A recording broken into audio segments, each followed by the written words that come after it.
nakapunta si Enrile sa Camp Aguinaldo at paano naman napasama si General Ramos doon? Well, Enrile and the Ram had to change their plans in a hurry. We just decided that morning to come back to Camp Aguinaldo. So, okay, let's make our stand here. So that was the great idea that popped out.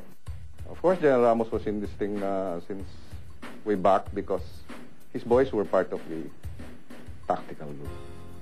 Well, ang role ko, ang binili ni Colonel Honasan sa akin, whatever happened dun sa araw na itatakda, I should make sure na si General Ramos, who was then the Chief PC and the Vice Chief of the Armed Forces of the Philippines, should be with Minister Enrile. But at that time, naghiwalay na rin kami ni General Ramos. In the afternoon, he had to go back to Alabang sa kanyang residence because nandoon yung kanyang mga neighbors na who were demonstrating and asking why up to that date, hindi pa siya sumasanib o sumasali dun sa mga anti-Marcos group. So I had to go to Alabang and fetch him. Let me point out, Bianca, na yung press conference ni Ramos at Enrile ay hindi na-cover live sa TV. Remember, nakontrolado ni Marcos lahat ng malalaking TV stations. Kaya sa radyo unang na-broadcast ang mga pangyayaring yun sa Camp Aguinaldo. At ang estasyong pinakaprominenteng nag-cover nito ay ang Radio Veritas. Talagang kapansin-pansin nga, yung contrast kay Enrile at kay Ramos. Si Ramos, napaka-cool. Nakatabako lang gano'n. Malumanay magsalita. Si Enrile, talagang makikita mo yung tension sa kanyang mukha. Si Ramos, naka-bush jacket lang. Pero si Enrile, ang kapal ng jacket dahil merong bulletproof sa loob. Nung pagbalik namin, nung gabi, kasama ko na nun si June Tanya at dala na namin yung aming outside broadcast band. No? Natatandaan ko noon, marami ng mga opisyal ng militar na nakapanayam kami at willing na sila maglahad ng kanilang suporta doon sa mga rebel soldiers. And as we shall see, sa mga sumunod na oras at araw, lumaki ng lumaki ang papel ng Radio Veritas sa EDSA Revolution.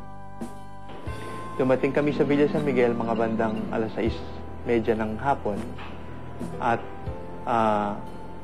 nandun na sa Radio Veritas. Honestly, sabi ng Cardinal, baka naman ito ay laro na naman ni Marcos. So, hintayin natin. In my own region, I know that we cheated the election to the extent of 350,000 votes. Nung marinig niya si Secretary Enrile na nagsasabi na dinaya ni Marcos ang eleksyon at siya ay nandaya on behalf of Marcos. In other words, sabi niya, iba yata ito. So, sabi niya sa akin, tawagan mo ang lahat ng monasteries. Utusan mo lahat ng madre. I-expose ang Blessed Sacrament at magpa-fasting sila because we have to make a decision for the country and for the church. At pagkatapos noon, ay tumawag na rin sa kanya mismo si Secretary Enrile at sinabi, Cardinal, we will die. Sabi ng Cardinal sa kanya, I will pray for you at do not be afraid, God will take care of all of us. Yun ang natatandaan kong sinabi niya. At pagkatapos nga noon, ay umakyat na sa office at sa kanya ako sinabihan na, you call Radio Veritas. Minister Enrile and those with him have appealed for food and expressions of support. Those of you who wish to help should do so. Alam mo, Tito Jim, I was just wondering, what would have happened kung hindi nanawagan si Cardinal Sin? Mahirap nang mag-speculate. Well, what I know is, nang dahil sa panawagan na yun ng Kardinal, marami ang tulad ko na hindi na nagduda kina Enrile at Ramos. At that point, we were not quite sure because those two people were very much connected with Marcos. But as the night wore on, and then I think Cardinal Sin issued his plea, then we were saying, this is for real, we go. So we packed sandwiches, and then we had, thermos. We filled the thermos with coffee and all the rest. It was like going on a picnic, but at the same time, we were like, are we going to be dead tomorrow? Or tonight? So at this point, padami na ng padami yung mga tao sa EDSA? At nadagdagan pa nga ito ng manawagan din sa Radio Veritas si Butch Aquino. Baka lusubin sila at baka magkaroon ng madugong pangyayari dito. Kaya nga ako'y nanawagan na sa mga kasama ko sa Atom na magkita-kita kami sa Cubao.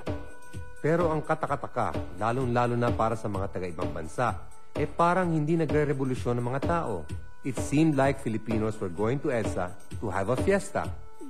Ako naman, ang pinagtataka ko, Tito Jim, bakit hindi agad nilusob ng mga puwersa ni Marcos at General Ver ang Camp Aguinaldo? Yan din ang tanong ng mga sundalong nasa loob ng Camp Aguinaldo. Sa mind ni General Ver, ang first was to defend Malacanang. So, the first night they spent reinforcing Malacanang. That gave the rebels, that gave us time to consolidate also and strengthen our position. Dahil, uulitin ko, yung pagdidefensa ng Aguinaldo at ng Crame was never our plan. But si General Ramos had another idea. He wanted to go back to Crame.